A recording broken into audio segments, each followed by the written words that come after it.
Dan untuk itu saya akan memberi tema firman Tuhan hari ini, mengakhiri pelayanan dengan baik.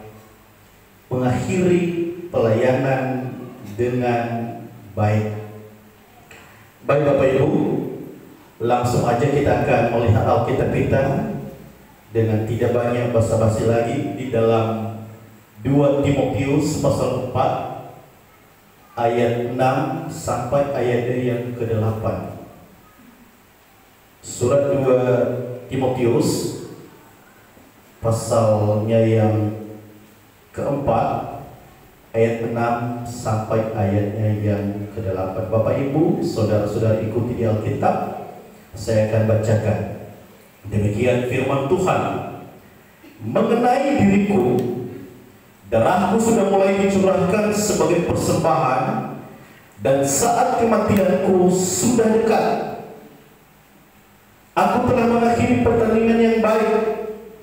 Aku telah mencapai garis akhir, dan aku telah memelihara iman. Sekarang telah tersedia bagiku mahkota kebenaran yang akan dikaruniakan kepadaku oleh Tuhan, Hakim yang adil, pada harinya. Tetapi bukan hanya kepadaku, melainkan juga kepada semua orang yang merindukan kedatangannya. Demikian pembacaan firman Tuhan. Saya sapa kita semua, shalom. Haleluya. Puji Tuhan, firman Tuhan ini kembali mengingatkan kita. Firman Tuhan ini kembali mengingatkan kita tentang seorang hamba Tuhan, Paulus, yang mengakhiri pelayanannya dengan baik. Ya, dia katakan di situ, mengenai diriku, darahku sudah mulai dicurahkan. Itu suatu keadaan yang tidak bisa kalau secara manusia. Ya, kita takut kalau di depan mata sudah tahu bahwa ada hukuman. Tapi Paulus sampaikan kepada Timotius di sini, kamu beritakan firman baik atau tidak baik keadaannya, layani mereka dengan kasih. Aku aja sudah di dalam penjara, sudah mau dekat hukuman, saya masih tetap melayani loh. Itu kata bebasnya. Ya, ada orang melayani tetapi mengakhirinya tidak mengakhiri dengan baik. Ada banyak di tempat praktek juga terjadi seperti itu. Saya tidak tahu di angkatan 7 apakah ada seperti itu. Apakah ada yang mengakhiri dengan tidak baik? Ada istilah orang Nias katakan, balik ke dalawa, kulemufan dalaho, Allah tu morong furi. Angkatan 7 jangan ada yang mengakhiri seperti itu. Angkatan 7 jangan ada yang mengakhiri dengan tidak baik pelayanannya. Apapun alasannya, dimanapun Anda, saudara, telah ditempatkan, disitulah Tuhan mau memakai saudara untuk melayani. Seringkali kita hanya mau di tempat yang enak. Ya, nyanyi-nyanyi di sekolah, mana-mana Tuhan panggil. Nah, tapi udah sampai tempat pelayanan, kayaknya bukan ini pergumulan saya. Ya, saya melihat pun ada lagu yang dirubah itu. Kalau kami dulu menyanyikan, membuang diri di ladang Tuhan, kurang keren kalau membuang diri. Gantilah dengan serahkan diri. Emang Tuhan mau? Ya, ini menghambakan diri. Makanya nggak ada arti kese, ya, yang tidak perlu mempertahankan harga diri di tempat pelayanan. Yang harus dia lakukan bagaimana agar sebanyak-banyaknya jiwa-jiwa bisa mengenal Yesus Kristus. Itu tujuan pelayanan kita. Lalu selama berada melayani, apa yang dilakukan? Kenapa kita mengakhiri dengan tidak baik? Kenapa kita hanya mau yang enak bagi daging kita saja? Karena di pelayanan itu tidak semua baik-baik saja. Pelayanan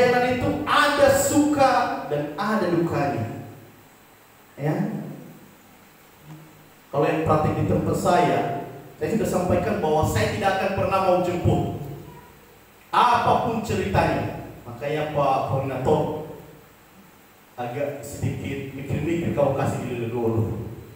Pokoknya saya tidak mau jemput, datang dan pulang. Saya tidak mau antar. Lain kalau di tempat-tempat lain dimanjakan,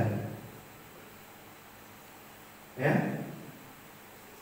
Saya tidak mau menakut-nakuti kau di sana, tetapi di ayat firman Tuhan ini kembali mengajarkan kita, mari kita mengakhiri pelayanan kita dengan baik. Ya, ada melayani sudah memulai dengan baik, tapi seiring dengan dia semakin tenang, semakin naik daun, sehingga dia jatuh. Ada juga yang sudah memulai, tetapi dia mau diakhiri, di tengah jalan dia sudah berhenti. Hanya karena tuntutan mata kuliah, dia mau KPPN. Tuhan mau supaya kita mengakhiri pelayanan itu dengan baik. Ya, sampai kapan kita mengakhiri?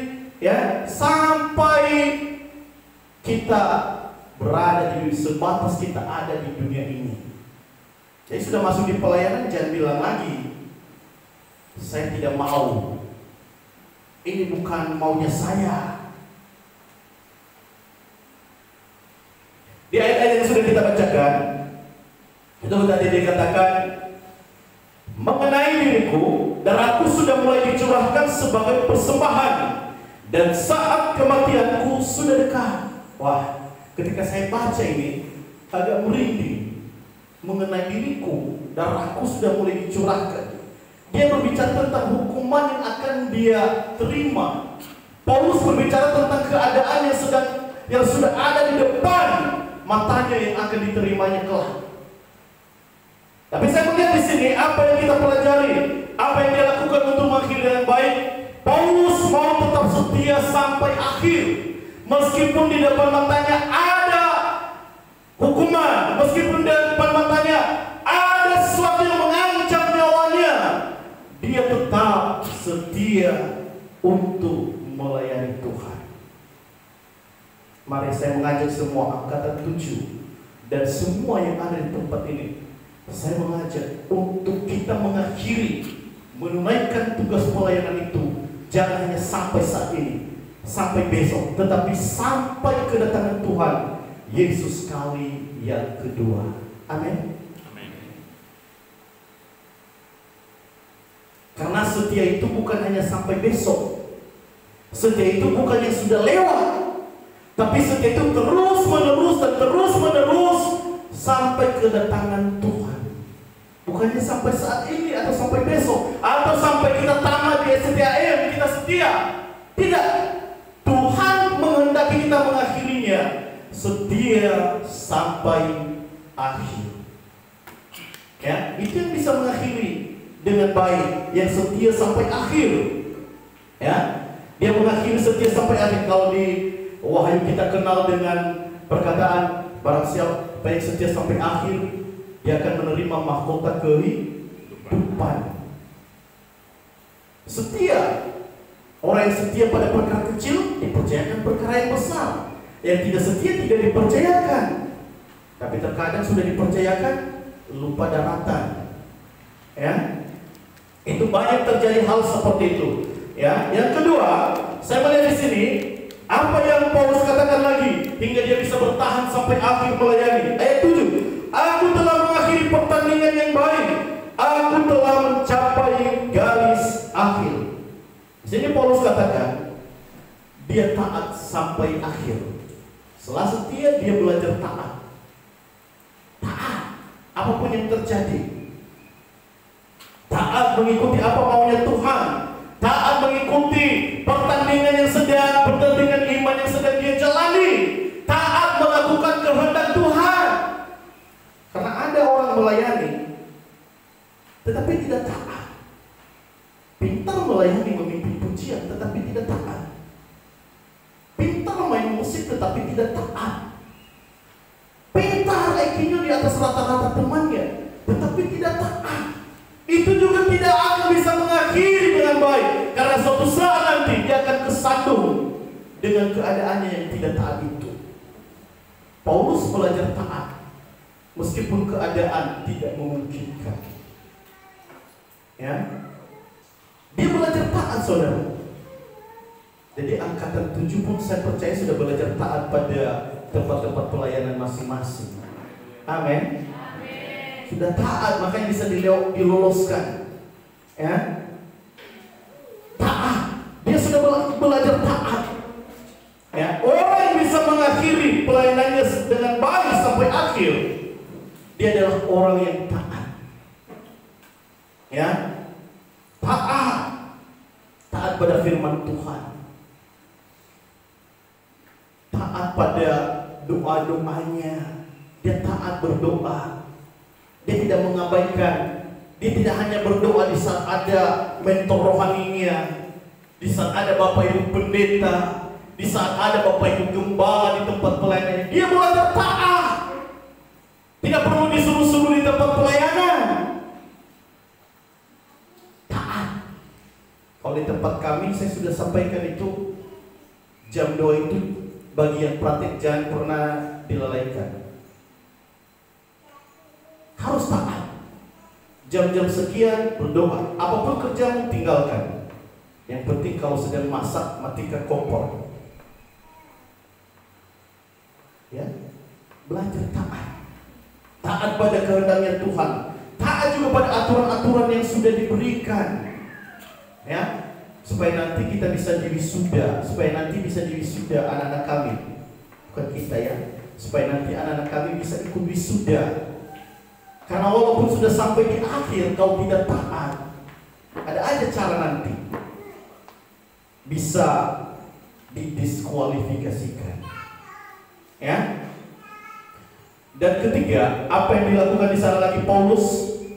Ya, dan aku telah memelihara iman.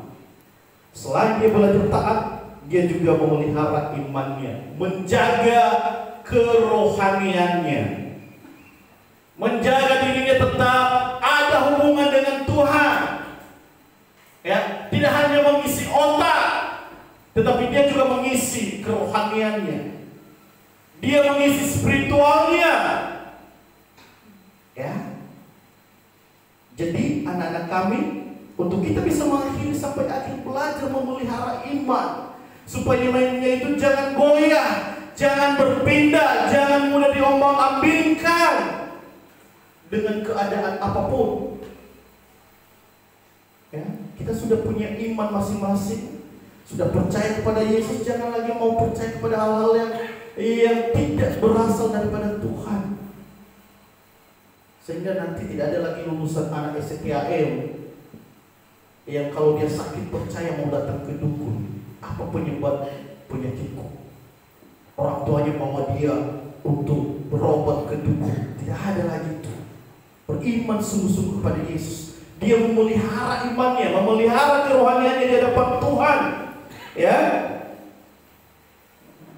Bagaimana caranya? Dengan terus membangun hubungan dengan Tuhan, supaya iman itu tetap terpelihara, kerohaniannya itu tetap terpelihara. Membangun hubungan. Jangan katakan saya sedang menyusun skripsi, yang menyusun skripsi, jadi saya tidak perlu beribadah. Itu tidak benar itu. Saya tidak perlu doa pagi. Itu tidak benar itu. Ya. Semakin banyak tantangan kita, semakin banyak tugas-tugas kita, kita juga harus semakin dekat dengan Tuhan. Kita harus semakin menjaga kerohanian kita. Jangan kita menjauh daripada Tuhan. Ya. Jadi untuk bisa sampai menyelesaikan pelayanan dengan baik, kita harus setia, taat, dan tetap memelihara iman. 3 hal ini, ketika kita sudah melakukan itu, di dalam ayat 8 dikatakan, dan sekarang telah tersedia bagiku mahkota kebenaran yang akan dikurniakan oleh Tuhan, hakim yang adil pada harinya. Tetapi bukan hanya kepadaku, melainkan juga kepada semua orang yang merindukan kedatangannya.